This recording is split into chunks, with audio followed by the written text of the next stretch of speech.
Welcome to this video on the physics of fields and forces, a visual guide to electromagnetism.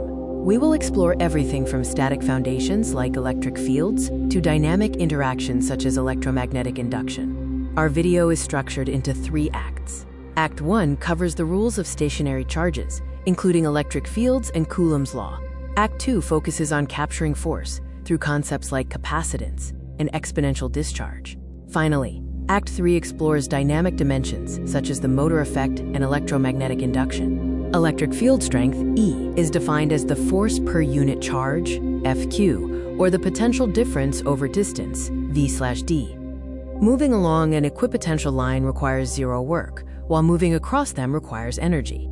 Electric field geometries include uniform and radial fields.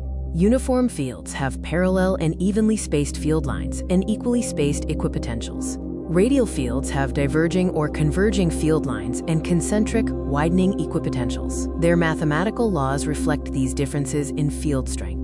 Coulomb's law describes the mechanics of interaction between two charges. The force, F, is proportional to the product of the charges and inversely proportional to the square of the distance between them. Doubling the distance reduces the force to exactly 1/4.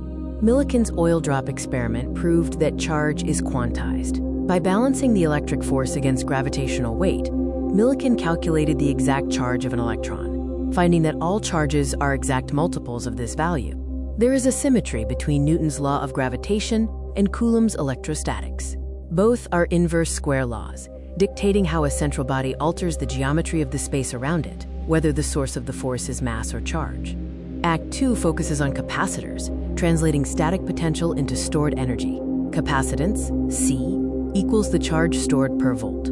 The energy stored, W, on a charged capacitor is represented by the geometric area under the VQ graph. The discharging of a capacitor follows an exponential curve. The time constant, tau, is when the charge has decayed to 37% of its original value. After 3 time constants, less than 5% capacity remains, signifying effective depletion. The time constant, tau, is the product of resistance and capacitance. Capacitance is like the tank size, holding the charge, while resistance is like the pipe size, controlling the current flow. Their product determines the total drain time. Act 3, Charges in Motion, explores the motor effect using Fleming's left-hand rule. The resulting physical thrust, F, is proportional to the magnetic field, current, and length of the wire. The force is maximized when the wire is perpendicular to the magnetic field.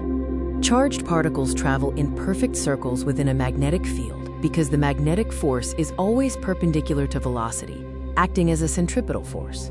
Equating the forces shows that the radius of the orbit is dictated by the particle's momentum. Electromagnetic induction is the reversal of the motor effect. If electricity creates motion, motion creates electricity. The induced electromotive force, epsilon, is proportional to the rate of change of magnetic flux linkage, according to Faraday's law and Lenz's law. The mass spectrometer is an ultimate synthesis of these concepts, mapping the microscopic world. It uses electric fields for ionization and acceleration, and magnetic fields for deflection.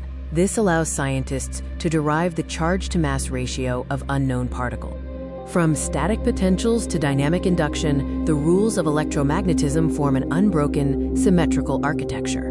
Mastering these fundamental forces means mastering the universe.